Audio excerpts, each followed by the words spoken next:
You've been feeling really tired these days, haven't you? Why don't you take the rest of the day off? Oh, I know. I'll make you dinner.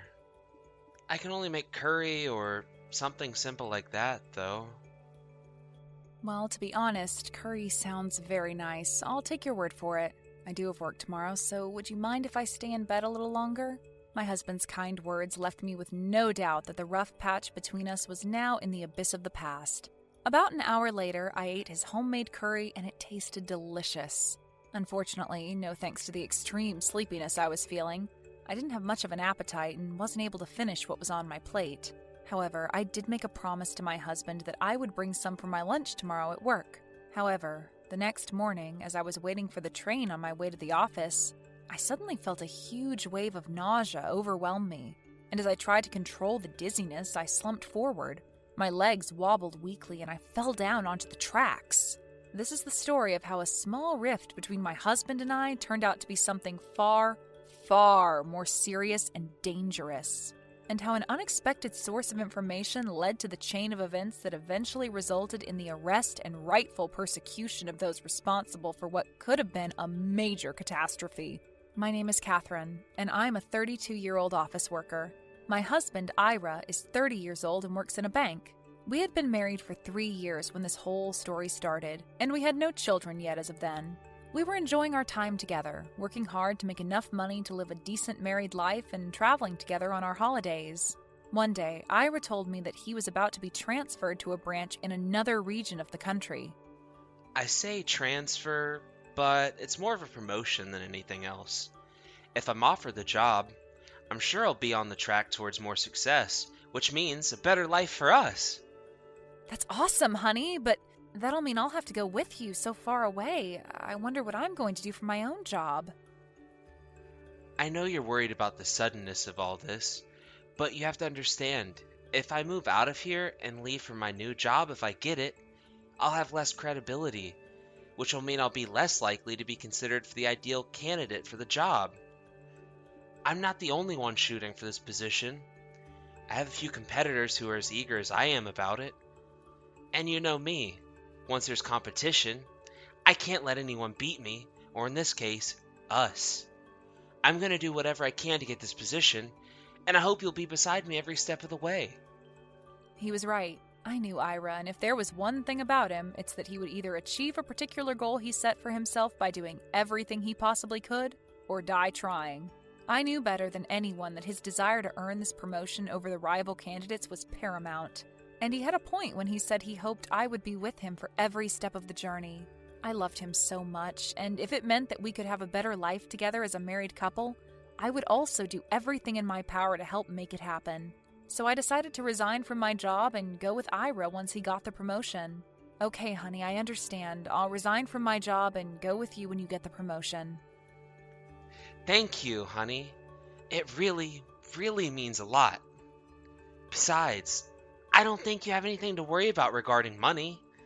You have some passive income rolling in from real estate, right?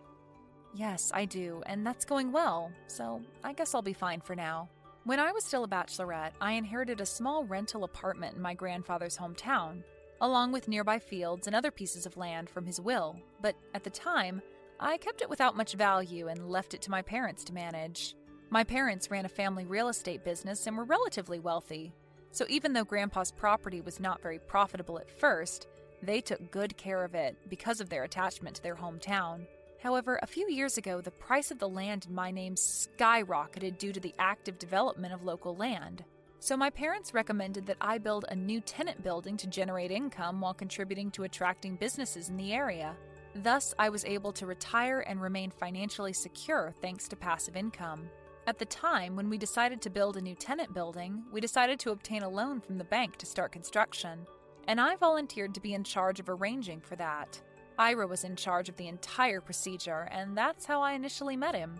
Although he is younger than me, he was very attentive to the flow of money and the procedures for obtaining different kinds of loans, and I couldn't help but respect him because of how knowledgeable he was of his domain of work.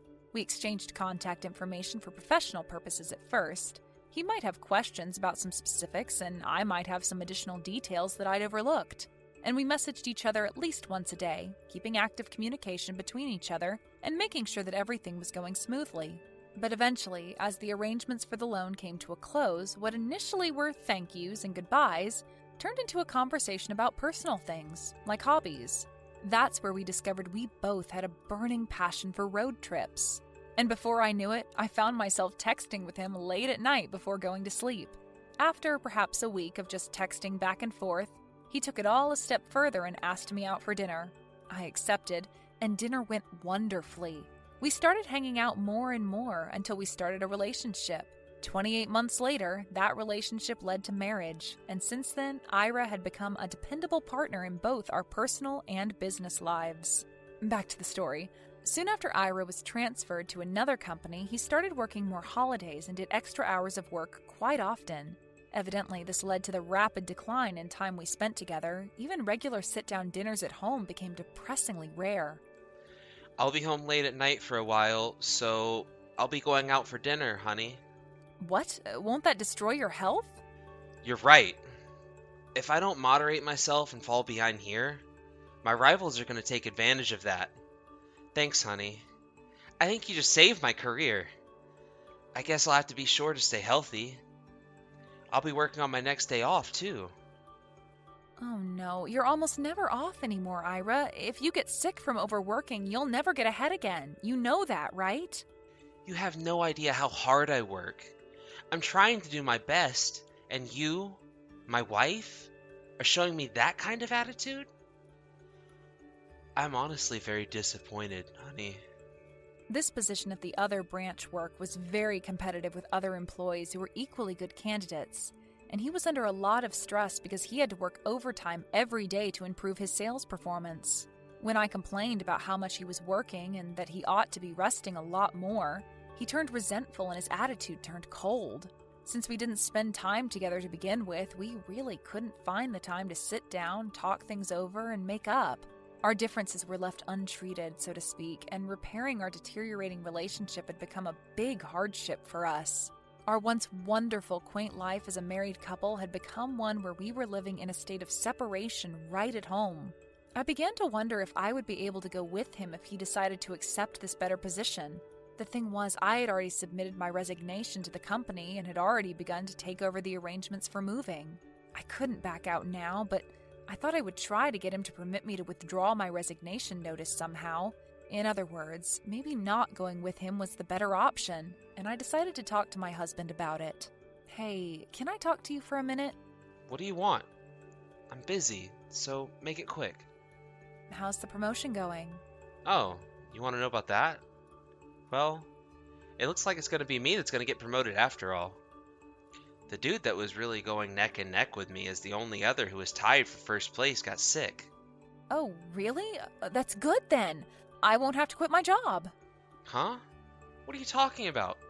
That's not what we discussed, Catherine. It's true, we made a promise, but our relationship right now is nowhere near the same as what it was at that time. What could possibly be so different? I'm just working so hard to get us a better life. I don't deny that you're working hard, and I'm very proud of you for doing so, but I'm still trying to be your wife, who's supposed to be a loving companion in the home. What's the point of a wife following their husband if the situation's pretty much becoming one where we live separated under the same roof? Living separated? I don't feel that's our relationship at all, honey. That's just what you concluded yourself, isn't it? I still consider you my lovely wife, you know? If you think I'm your wife, then tell me how much time you've spent with me in the last few months. Tell me what time you've been home every day, and when you haven't had to work on a holiday or stay overnight at the office. That's my job. That's what I'm expected to do for a little while. I can't do my job properly if I'm blamed for every little thing. What if that little while, which I'm assuming means a few months, maybe a year or two, becomes a decade, 2 or more? I didn't sign up for a life forcibly separated from the man I love. Anyway, I'm going off topic. The point is that I can't go along with you if you do get promoted, Ira. Don't be so selfish. If you keep this up, we'll end up breaking up because of you. Are you really telling me you won't mind if that happens? Why is it my fault? Everything I just said is not selfish at all. It's because you work too many overtime hours and too many holidays for us to keep what we have alive. So if you want to blame someone else, your workplace seems to be the best place. Oh, enough, Catherine. Don't be so dramatic. How in the world would that be the fault of my workplace? You haven't had a single day off in over 6 months. I know so because I've been marking my calendar. That is absolutely crazy. If this ends in divorce, I'm suing your workplace. Now, wait a minute, Catherine. Calm down. I was just trying to prove a point to him by using the idea that I would sue his workplace if this kept up, but he was getting visibly anxious for some reason. And it made me wonder if that was the key to turning the tables in my favor here. I mean, you've been ordered to work overtime pretty much every day and on your days off, haven't you? I mean, it's not like you're using work as a cover-up to something else. You're not going around gallivanting, are you? Don't be ridiculous. You stated your case, honey, and you make a good point. I'm going to start spending more time at home. But please, let's just stop the arguing, okay? If that's your intention, I'm fine with it. After that argument, Ira suddenly became a lot kinder, and he started coming home earlier, having dinner with me and taking the initiative in cleaning up after us. On weekends, he would plan day trips to the mountains or the ocean, and he became more proactive about getting our deteriorating relationship back on its feet.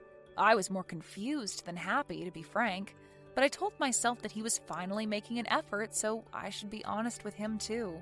On the day of a particular day trip, we started driving to the mountains, but I fell asleep after drinking a cup of coffee that he had bought at a little diner along the way. We had planned to go hiking on a gentle trail that day, but my legs felt wobbly after waking up from my slumber when we arrived, and I felt too ill to walk properly. Well, here we are. It's a beautiful day, isn't it? Hey, I am still kind of groggy. I think I'll just rest a little longer. We're wasting time, honey. We should get going. It's gonna get dark soon, and after a short walk, you'll feel awake again. I honestly don't think so. I don't think I can even stand, Ira. I'm just so sleepy. I'll hold your hand and we'll go for a little walk. We're here anyway. I suppose it would be a shame to waste a trip.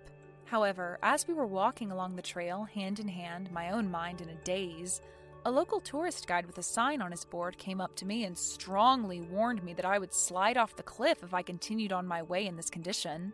Ira reluctantly complied with the warning, and I walked back to the parking lot with him holding me by the arm. I was sound asleep the moment I sat back down in the passenger seat, and I slept the whole way back. Along the way, I dreamily heard him talking on the phone with someone. Oh, I failed this time. She was so conspicuous with how groggily she was walking.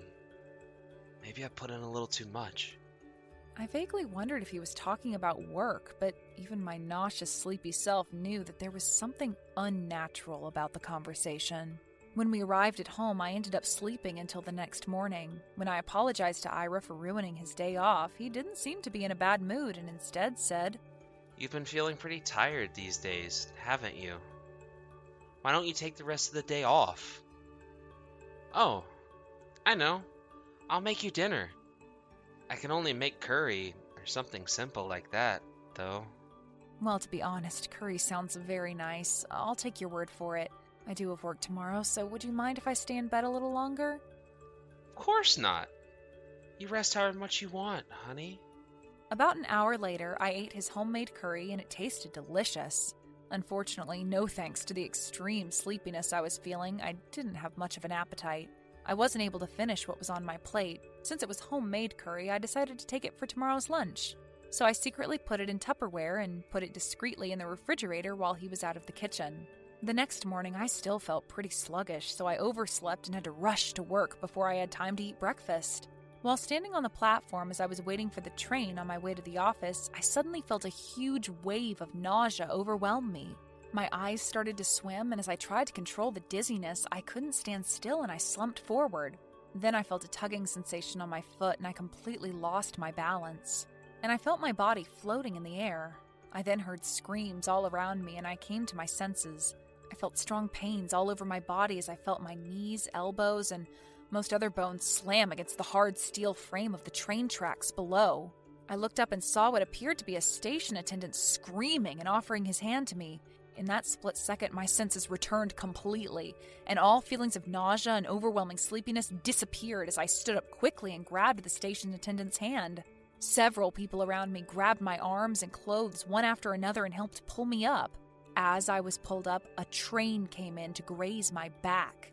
My life was literally saved in such a critical moment. "Thank you so much," I muttered and passed out. When I came to, I was almost immediately questioned by my doctor at the hospital about my state of consciousness and physical condition. In particular, he persistently asked me what medications I was taking, but I had no way of answering because I simply didn't take any regular medications whatsoever. However, the doctor, whose name was Dr. Cromwell, told me that there was an abnormal value of an unusual substance in my blood. "There is evidence of a recent overdose of a certain narcotic in your blood, Mrs. Brennan. It causes side effects such as drowsiness and muscle weakness." I was very surprised because I don't remember taking any drug even remotely similar to what he described. "Do you remember what you ate in the past 2 days?" I tried to remember, but I explained to the doctor that I had not eaten anything except curry the day before and coffee the day before that. And as I told him this, I thought of a chilling possibility, and as it engulfed my mind with a firm grip of certainty, my hands started shaking. No, there's no way I was... Yes, indeed. I started feeling very sleepy and sick after consuming all the food and drink that Ira gave me.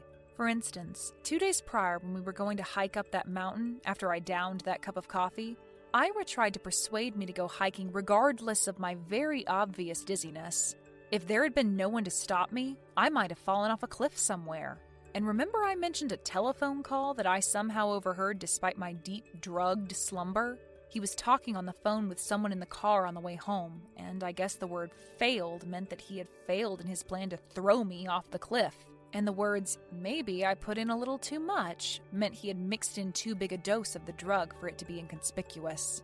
The obvious question was why? I couldn't think of any possible reason why Ira would do something so horrible.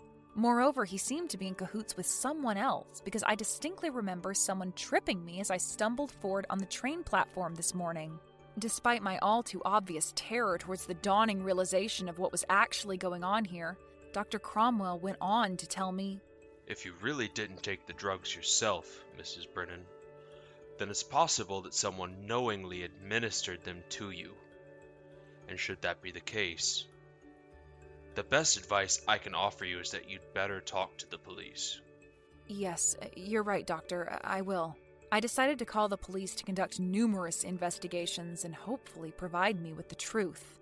I explained to the police what had happened over the last 2 days and submitted the hospital test results and the leftover curry from my lunchbox that was supposed to be eaten for lunch that day. My condition steadily improved that day thanks to an IV, and the next day I was discharged from the hospital because they said I could recover at home. But instead of returning to my home with Ira, whom I was genuinely afraid of by that point, I explained the situation to my parents and asked them to come and pick me up. Needless to say, my parents were shocked when I told them the story, and rushed to pick me up almost immediately. But they were skeptical about my story. I mean, who wouldn't be?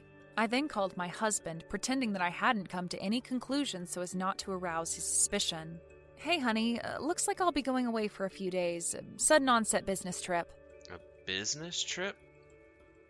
Okay, I got it. By the way, did you notice anything unusual today? How are you feeling?" I figured that if he knew what had happened at the station, he'd be suspicious if I blurted out that nothing had happened, so I explained. "So I still feel really sleepy, and I didn't know I could fall asleep standing up, but I did. I fell and scraped my leg." "Are you alright?" "Of course, I'm fine, honey. Nothing major at all." "Okay, thank God. Well, good luck with your business trip." "I'll do my best." I hung up the phone and sighed. This would be the last conversation I would ever have with my husband. I decided to report sick to work, stay at my parents' home to recover fully, and wait for the police to contact me. Later, the police arrested Ira, and I, as the victim of attempted assault, was escorted to the police station to answer questions. The officers were all very kind, particularly Officer Malroy, who offered me a cup of cocoa and told me exactly what happened during the incident. It turned out that the curry my husband had made had been laced with an excessive amount of a certain narcotic that matched the one that had been administered to me and found in my bloodstream. The drug was called topiramate, better known as Topamax, and it's often used to prevent seizures and treat severe migraines. It's a drug that must be prescribed by a medical expert. The problem was that Ira had never been prescribed such a drug, so the police searched around his social circle for someone who could have been using the drug, and they identified a coworker who was a regular user of the drug at the same place of his employment. Remember when Ira had mentioned his #1 competitor had fallen ill? Well, it was him, whose name was Mr. Edward McCullen. He had become ill with stress-induced migraines, dizziness, and other symptoms, and he was prescribed with Topamax to cope with them. He testified that Mrs. Cullen, his wife, had stolen his medication, and he recognized the bottle in which he stored the pills. This alone revealed Ira's adulterous relationship with Mrs. McCullen, and in turn, clearly revealed Ira's motive for committing the crime. My husband had been cheating on me by lying to me about working overtime and working on holidays. And when we had an argument by saying I was going to sue his workplace, I would confirm his working situation with his boss. He essentially panicked because he knew that his adultery was going to be exposed if he didn't take action. Divorce was not an option for him because of his promotion and career prospects. He instead decided to get rid of me entirely. He was going to push me down the cliff on the mountain trail, and when that failed, he probably planned to fake a train accident next. With me gone, he thought they could take possession of my real estate assets and continue his affair with the woman. The proof of their collusion was the audio recording of Ira on the car camera, and the security cameras showing someone who looked a lot like her tripping me on the station platform just before I fell onto the tracks. My parents and in-laws were shocked when they found out all the facts and urged me to divorce Ira. They were indeed in disbelief when they found out he was arrested, but now they understood that divorce was unavoidable because the charges were expected to be more serious than assault. Plus, his affair had been exposed. My in-laws have apologized to me and have agreed to pay my alimony on his behalf. I cannot forgive that bastard, but I felt sorry for Mr. and Mrs. Brennan, who were both very troubled because their child had become a criminal. I decided to file a claim for alimony and compensation through my lawyer. According to the lawyer, Mrs. McCullen was also receiving demands alimony from her own ex-husband. Both of them will have to pay a hefty amount of money as well as prison time, which will be a huge burden and inconvenience to their parents, siblings, and relatives. I feel lucky to have escaped from their terrible schemes, but I will not be able to heal easily from the heartbreak of being betrayed by someone I once loved and trusted. I decided to resign from my current job, move to my grandfather's hometown, and get serious about attracting companies to the area by managing and promoting the tenant building. Thanks to its popularity, I'm actually planning on expanding the complex in a few years, and that could really help revitalize the dwindling town. I'm sure Grandpa will be happy to see his hometown come back to life from above, so I'm going to do what I can to live my life well and happy as I strive to realize that dream.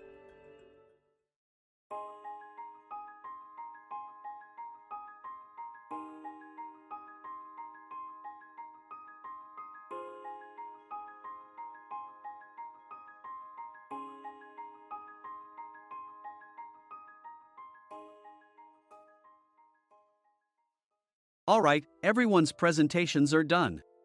Nick, the manager, said as he tried to move the discussion forward.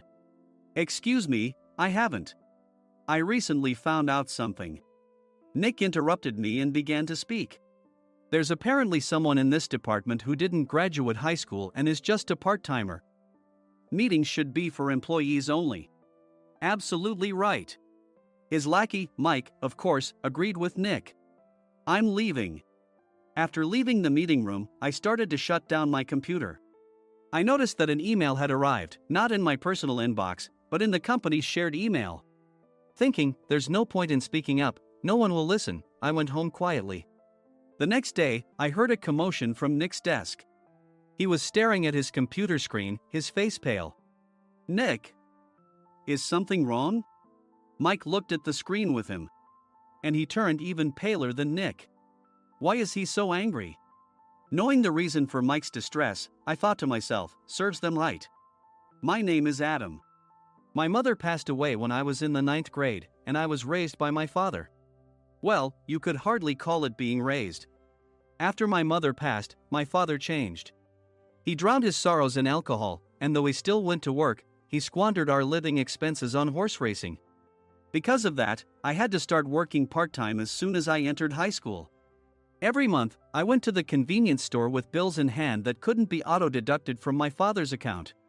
Even though I endured it because I didn't want to be alone, I reached my limit in my second year of high school and dropped out. I found a live-in job at a distant inn. Thank you for everything. The day I left home, my father, still staring at the TV, spoke. Take care. That was our last conversation. Back then, 18 wasn't the age of majority, so I needed my father's permission to work, and I couldn't hide my place of employment. Yet, my father never visited me even once. I kept working just to survive, and before I knew it, I was 42. Years of hard work paid off, and I was transferred to the headquarters. I was thrilled to be recognized by the company, as I thought I'd be working in the field until retirement due to my lack of formal education. Listen up. Our work can change the future of our employees. Don't drag us down. On my first day after the transfer, Nick, dressed in an expensive suit, spoke sternly. There was a reason for this. Our inn was located in a prominent tourist destination, known so well that everyone in the state could sing its commercial jingle. At its peak, we had 5 locations within the state. But that was long ago. Due to financial difficulties and aging facilities, only the place where I had worked for many years and the original establishment remained. I was prepared to lose my job anytime, but now there was a glimmer of hope. With the rise of social media, the tourist area where the inn was located started gaining attention again. Depending on how hard the sales department, where I was transferred, worked, we could either thrive or be forced to give up this prime location to the new hotel chains continuously popping up. For Nick, who had switched careers from another industry to strengthen our sales, this was a battle he couldn't afford to lose. I understood why he had to be strict. I will do my best. Nick sneered at my enthusiastic declaration. Did you not hear what I said? I'm sorry. I thought I was listening carefully. Out of habit from years of customer service, I apologized reflexively, though I had no idea what had offended him. Someone was watching me with a smirk. In this department, there are those who are expected to excel and those who have been shoved here because they have nowhere else to go. You are the latter. It was Mike, the section chief. He's 7 years younger, at 35. But he was called to headquarters much earlier than I was and had been moving around within the headquarters ever since. I'm not jealous, but I can't accept that he's my boss. Graduating from a prestigious university, he has an unusually high pride and caused many problems as a newbie, making things very difficult for me when I was the front desk leader. When I found out Mike was transferred to the sales department a month before me, I was disheartened. Mike is right. With just a middle school diploma, there's not much you can do. Don't even think about achieving results. As if I didn't exist, Nick remarked, I'm thirsty. Mike eagerly ran to the coffee maker. It seems Mike is Nick's lackey. I regretted being happy about my transfer to headquarters, wishing I had stayed on site forever. Send a direct mail to every company on this list by the end of the day. Nick only assigned me tasks that even a new graduate could handle. What? There are over 1,000 companies. You want me to send to all of them by today?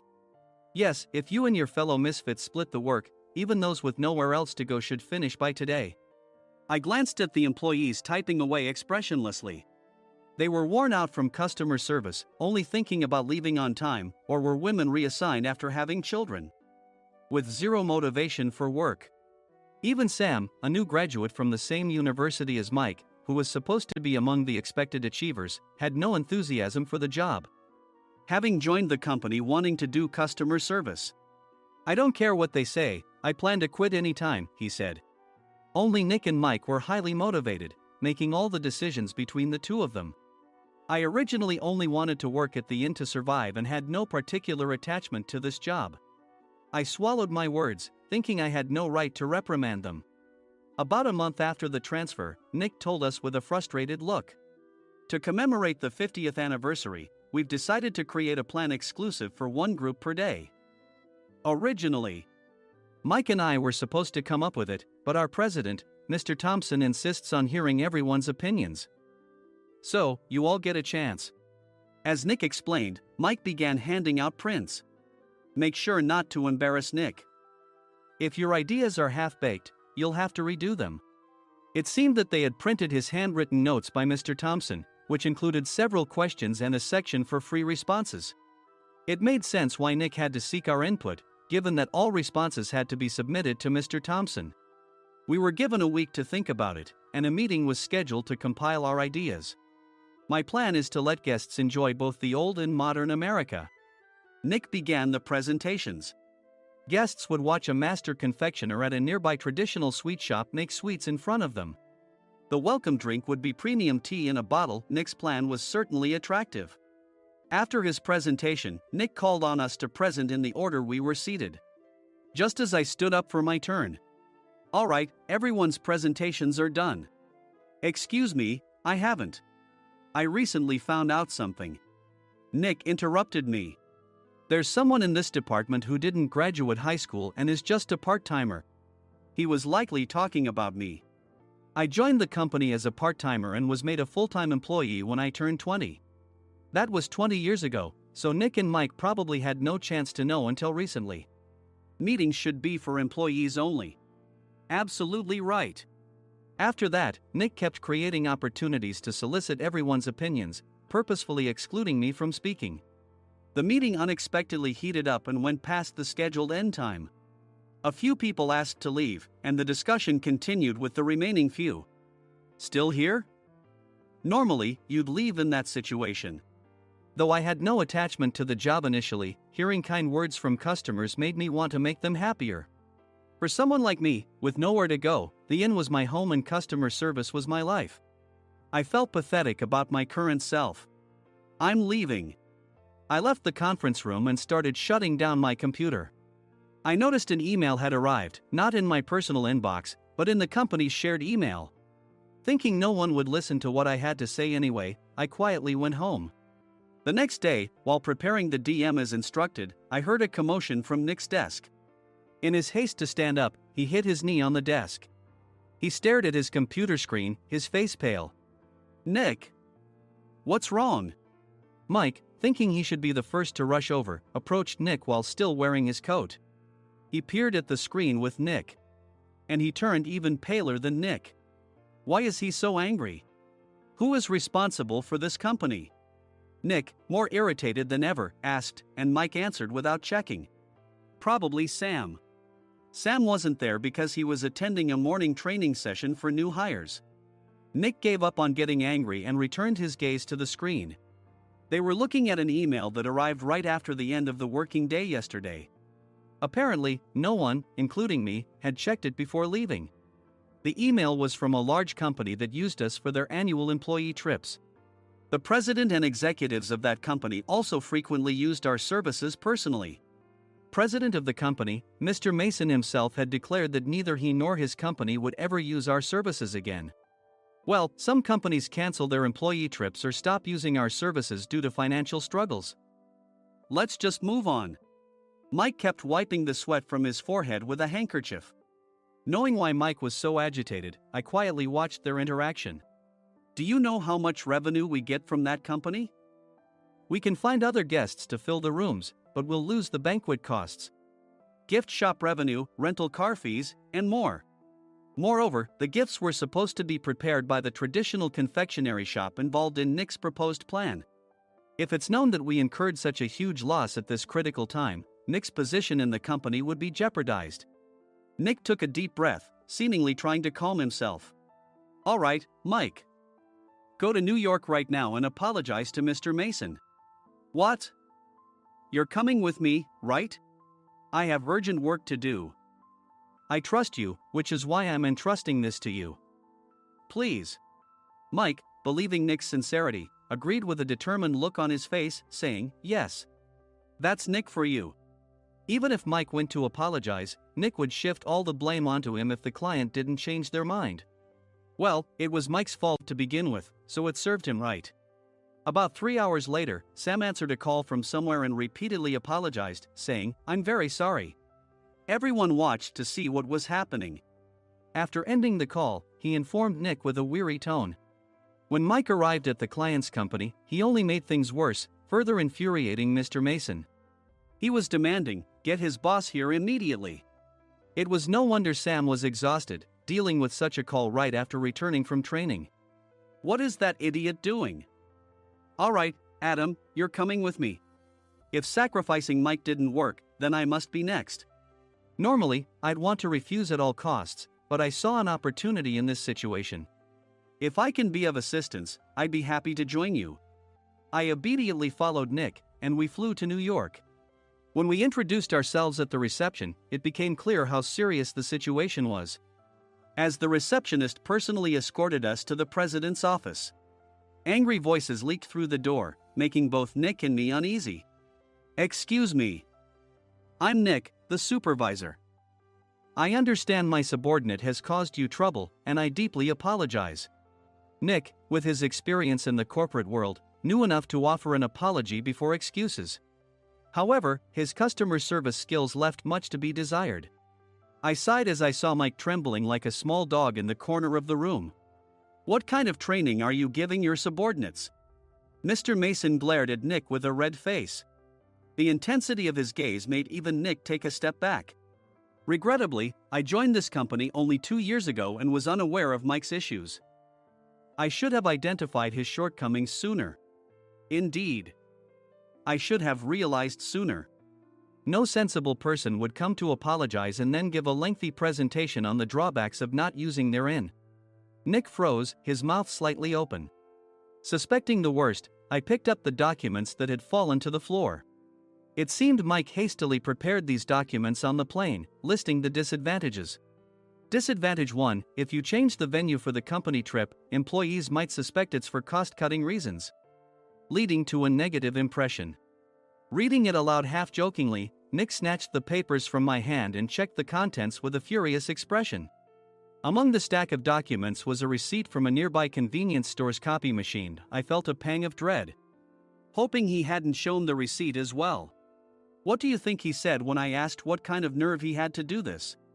I'm very sorry." Faced with the dire situation, Nick must have thought there was nothing left to do but apologize. In a voice smaller than I'd ever heard from him, he uttered words of apology. He said, "I'm a Harvard graduate. I don't believe I said anything wrong." "Mike, what have you done?" Forgetting his plan to pin the blame on Mike, Nick yelled loudly, even in front of Mr. Mason. "I didn't do anything wrong." "You're still saying that? Look at him." Mike pointed at me with a shaking hand. "I was assigned to headquarters in my 20s and now I'm a section chief. This guy only made it to headquarters at 42. Everything I've done proves I was right. So why are we losing the contract?" Having said his piece, Mike collapsed to the floor. "Of course. You were sent there because you had nowhere else to go." Mike never expected to hear such words from someone he looked down upon. He lunged at me, and Nick hurriedly stepped in to stop him. "Mr. Thompson told me Mike is a quick thinker, and to take good care of him." There's no way he was pushed aside. "Don't make things worse here." "He didn't say quick thinker, he said only quick-witted, didn't he?" I don't remember that part." I recalled the many troubles Mike caused when he was a newbie. When Mike was on the front line, his pride was so high that he never apologized to customers. Customer service, especially in our job, doesn't work alone. It brings both good and bad situations. If the front staff or housekeepers made mistakes, or the cleaning company didn't properly clean a room, one had to apologize to the customers regardless of personal fault. Mike, in such situations, would never apologize, insisting he wasn't at fault.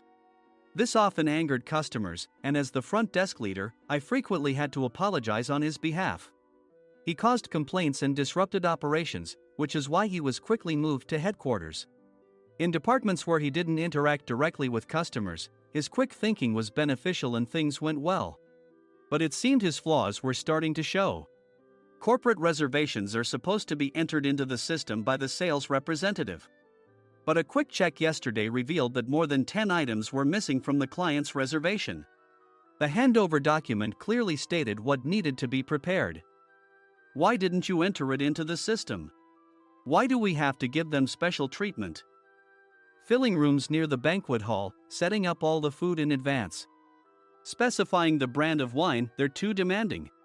No wonder he always angered customers, I thought, feeling a headache coming on. Grouping them in rooms near the banquet hall is for our benefit too. It makes it easier for the staff to set up beds and serve breakfast since everyone's schedule is synchronized. As for the other requests, Mr. Mason suggested them to lighten our load. I didn't know that. Nick finally seemed to realize that Mike was the one who had angered the client. What did you say to them? I just told them we wouldn't give them special treatment anymore. We shouldn't waste effort on things that don't bring in money. I was utterly exasperated at his lack of understanding of customer service. Of course, we shouldn't comply with unreasonable demands. But carrying over successful practices from past stays makes customers feel remembered and enhances their experience. Good memories encourage repeat visits. That's part of our job. I looked down at Mike, who was sitting on the floor. In our job, nothing is a waste. Mr. Thompson likely moved you to the sales department, hoping you'd finally understand this. How do you think he feels now that you've failed to meet his expectations? Mike, tears in his eyes, fled the president's office. I was amazed he still hadn't apologized. You have it tough, Adam. It's okay, we're all employees of the same company. I deeply apologize for this disrespectful incident. Especially after all the care you've shown us. If it weren't for you, Adam, I really would have stopped staying here. When I heard you were moving to the sales department, I was willing to reconsider if you handled it. Seeing us talk so amicably, Nick's face contorted. Do you two know each other? Adam's service is excellent. I always requested him specifically. Normally, we don't accept specific staff requests, but we made an exception for Mr. Mason, adjusting my shifts accordingly. He had personally stayed at our hotel just before my transfer, and during casual conversation, I mentioned, I'm moving to the sales department soon. If I hadn't told him then, things could have been much worse. Please continue to take care of us. I look forward to it. On the return flight, Nick awkwardly offered me a can of beer. It's still working hours. Of course, I had no intention of forgiving him for a single beer. Nick might try to pin everything on Mike and avoid any consequences. While pondering this, a startling fact came to light. Nick, the tea bottles for the plan have arrived. I handed Nick a bottle labeled with our inn's name. They look good. What are you talking about? These are plastic bottles. I had assumed we would use the trendy, high-end bottling tea. But what arrived were ordinary plastic bottles of tea with customized labels. The only unique aspect was the label, which had the inn's name, making it look customized. Upon further investigation, I discovered that a substantial amount of money was set to be paid to the tea company. It was priced like bottling tea. Does this plastic bottle really cost $100 each? The tea inside is specially blended for us. The extra cost is for that. Wouldn't it be better to use another tea company? Or is there a specific reason we must use this one? As Nick continued to make excuses, I showed him a printed email. I informed the tea company's president, Mr. Mitchell, that we discovered irregular payments and he confessed. He said you two were high school classmates and planned to split the extra money. That idiot. Why did he confess? That's not important. You should worry about yourself, this could turn into a police matter. Opening the bottle cap, I suggested. How about calming down with this tea?